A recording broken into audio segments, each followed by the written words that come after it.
Hello to my lovely faefolk! Welcome back! I just want to start off the video by saying thank you everypony so much for all your love on my past few videos, especially the one I uploaded most recently about Fleur-de-Lis and her lore. I've received so many amazing sweet comments and I honestly just cannot believe how many people we have now, how many subscribers. I honestly just can't even put into words how grateful I am for everyone who subscribed, everyone who loved my videos, everyone who commented. I've read all the comments and they're all so sweet and I appreciate every single one of you so much. It seems like you all really love my Little Pony videos, so I'm definitely going to be making a ton more for you all. I love you all so much. And with that, let's get on to today's My Little Pony video, all about Coco Pommel. And can you tell I'm her guys?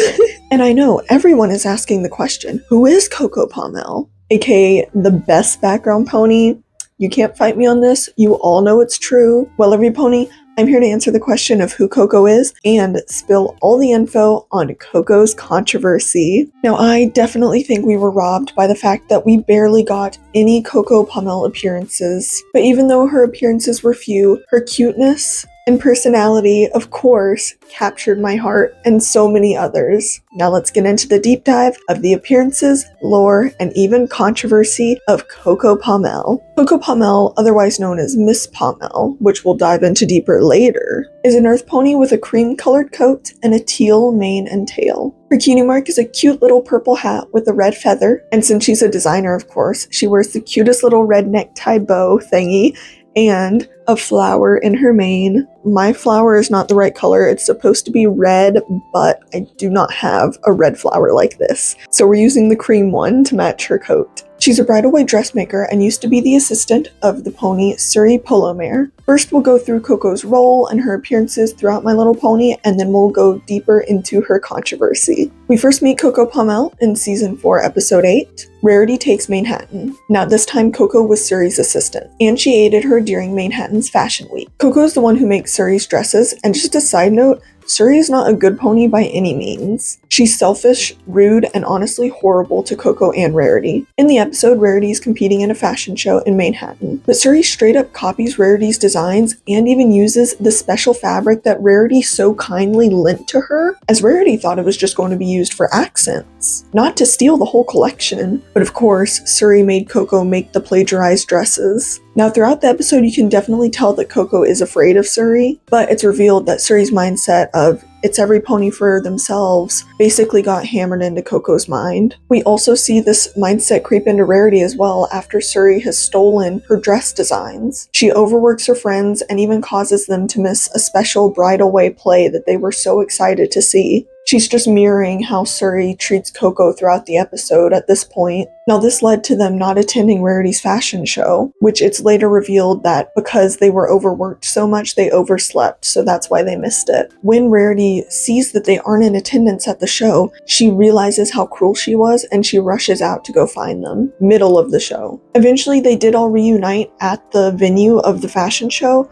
but by then it was already over. However, Surrey interjected, and she told Rarity that she lost the show before Rarity was able to go talk to Prim Himline, who was the pony running the show. But after Rarity and her friends leave the venue, we see Surrey gloating to Coco, saying, "Pretty clever how I convinced her to stay away from Prim, wasn't it? Wouldn't have wanted her to find out the truth, now would we?" You can clearly see that Coco's upset by this, and she doesn't actually want to keep the truth from Rarity. Luckily though, at the end of the bridal way play that Rarity and her friends finished, which was the one from earlier that they didn't get to go to, but Rarity got them special tickets. Anyways, they just finished watching it and Coco steps in. She brings Rarity her trophy and says that she actually did win the fashion show. She said that the story that Surrey presented of Prim being upset and Rarity losing was a complete lie. She was hoping she would win by default since Rarity walked out mid-show. This is when it's revealed that Coco had that it's every pony for themselves mindset drilled into her. But when Coco saw the generosity that Rarity showed to her friends and the generosity that they reciprocated back to her, it really snapped Coco out of it. And it is so sweet because it really does show that it only only takes one little act of kindness, one little thing, to completely change someone's mindset. They show Coco that there's so much better out there for her than just being Suri's assistant. So she quit. Rarity then tells Coco about a job offer from her friend to create the costumes for his upcoming show,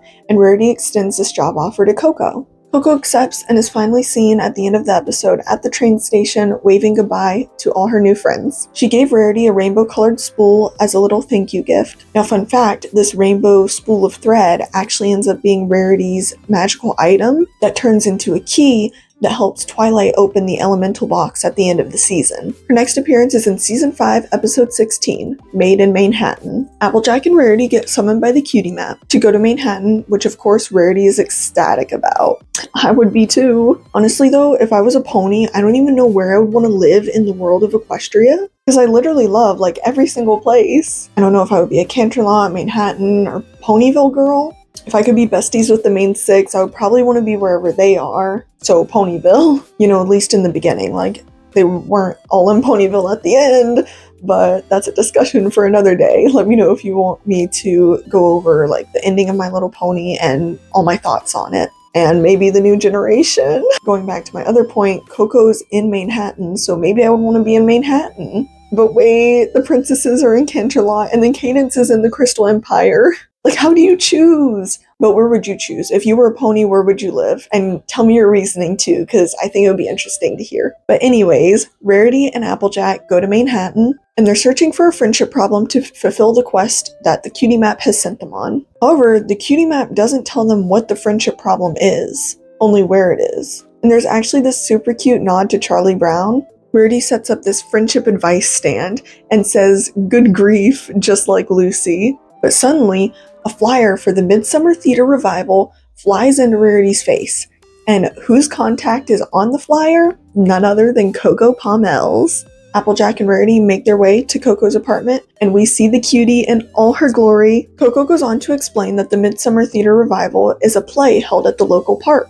She talks about the history of it, about how many moons ago there would be local theater groups that would perform, and ponies in the neighborhood would even help make the costumes and the food. Now, while she talks, Coco shows a photo album of the past of the Midsummer Revival. This was when she was younger, and we see pictures of young Coco, and she is literally the most adorable pony I've seen ever. Oh my goodness. I am not ever going to stop talking about Coco Pommel. I love her so much, and she deserves all the love in the world, and I love her so much. Now, everything was going well until a few moons ago, when Charity Kindheart, a well-known designer on Bridalway who actually started the revival, eventually moved away so she could be closer to her grand fillies.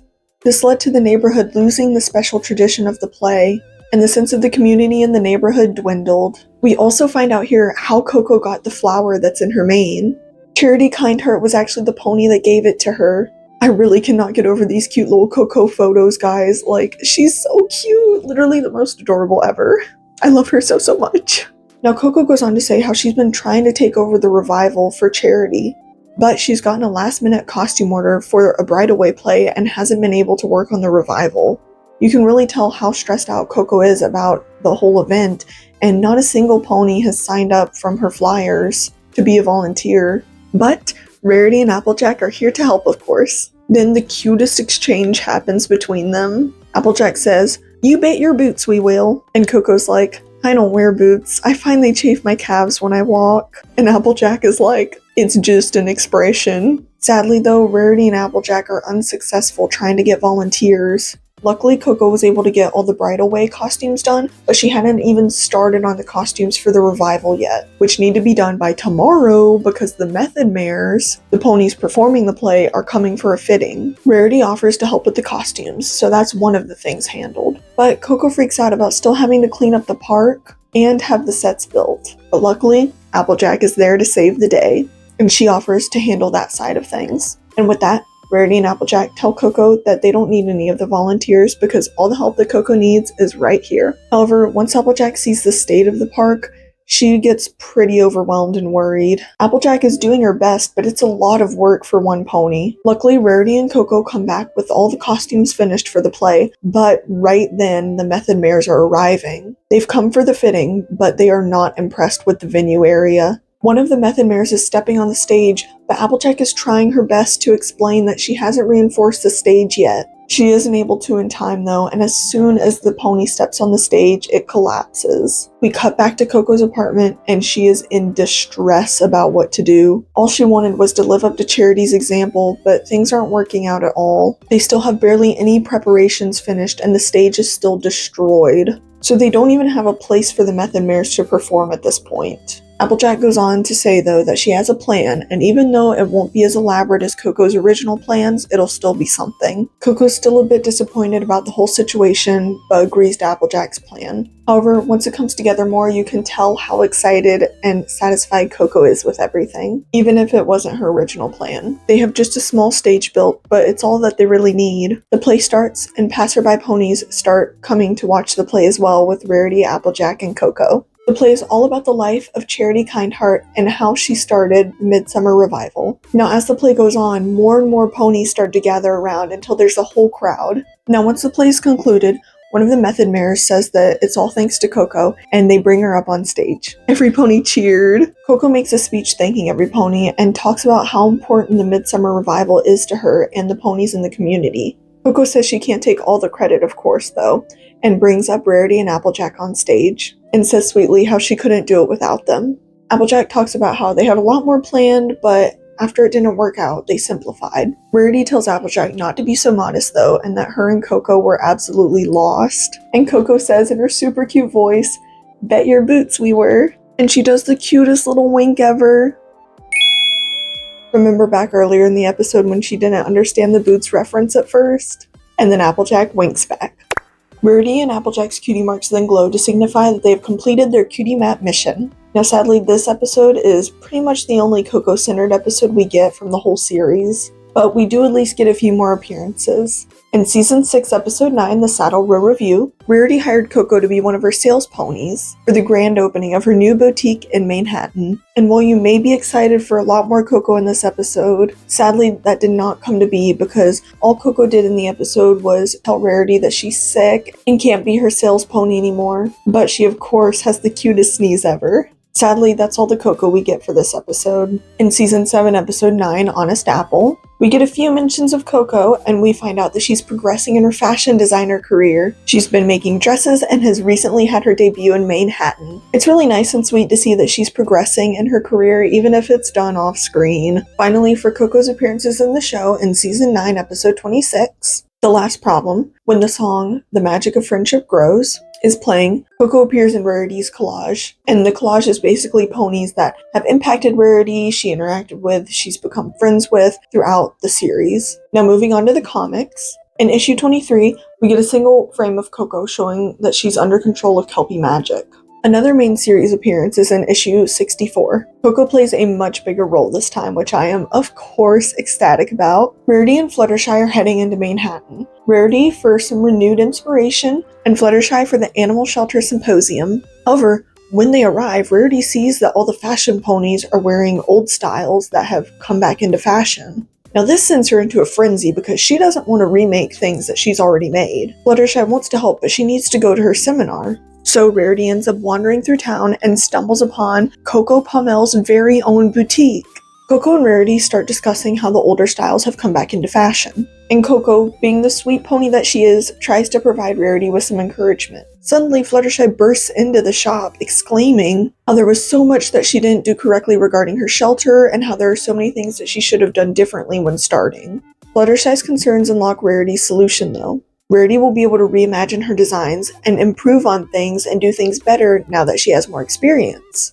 Rarity and Coco then rope Fluttershy into being their model. They get right to work on redesigning and reimagining heaps of fashion. Rarity thanks Coco for all the help on the designs and Fluttershy for being their model. Rarity is then able to help Fluttershy see a new perspective on her issue as well. While she may not have followed the shelter's regular policies and procedures, she did it in her own way, and she has so many different innovative ideas that she can share with the seminar. Rarity and Fluttershy bid Coco farewell, and they're on their way. The next day, Fluttershy is able to make so many new suggestions at the seminar, and Rarity and Coco throw this amazing fashion show. Rarity then shows Coco even more designs that she's come up with, and Coco is so excited to get started on creating them. The comic then comes to a close with Rarity and Fluttershy completing their missions that they set out on in Manhattan. That comic is pretty much the only one that we actually get significant Coco Pommel time, but there are a few other comic panels that we see her in other issues. In issue 95, we see Coco watching Cheese Sandwich and Pinkie Pie perform, and then her last comic appearance, as of right now, is in My Little Pony Transformers issue 1, where she is being forced into servitude by Starscream, a Decepticon, onto the My Little Pony Gameloft game, of course. Coco has a description that reads,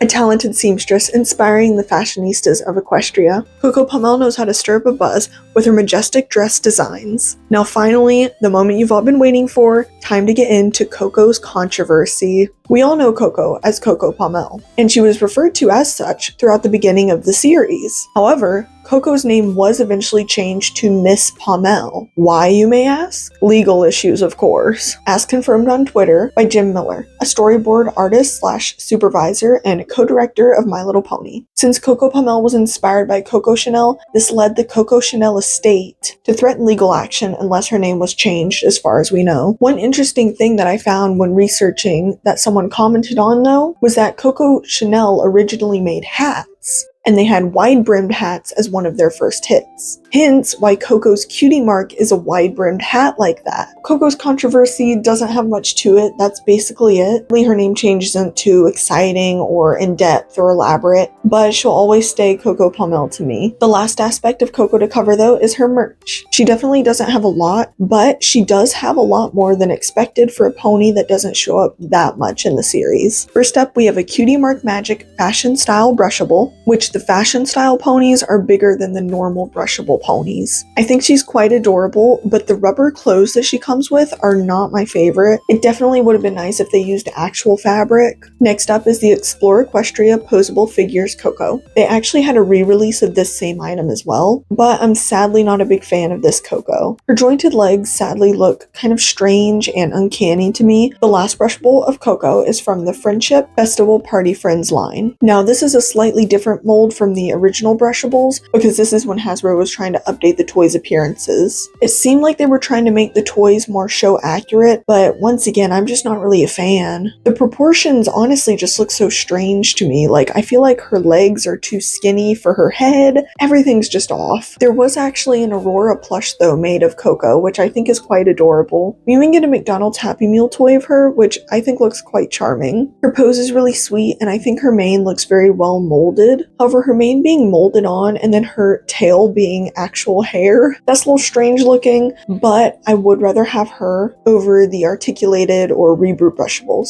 She even has one of the little blind bag figures from Wave 20, which I'm proud to say that I have. Here she is. Isn't she adorable? Even though her hairstyle isn't exactly the same as in the show, I think the figure represents Coco's vibe and cuteness extremely well. Adorable! Finally, this technically isn't a toy, but she did have a dog tag necklace made with her picture on it. These dog tags were like a series, so they had other ponies as well, and they came in blind bags, kind of like the pony figure blind bags. And before we wrap up, I just wanted to give a little insight on why I personally love Coco so much, other than what I've already stated, of course. Now, I know a lot of characters go through what Coco went through of kind of not being able to express herself at first and not really having the confidence to say what she thinks or what she wants, or even stand up for herself. Now, we also know that Fluttershy had the same sort of challenges, but Coco I think is definitely a bit different. When I saw Coco for the first time, not only did her design enchant me, but her personality did too. Like, I saw a lot of myself in her, especially at the beginning, you know, where she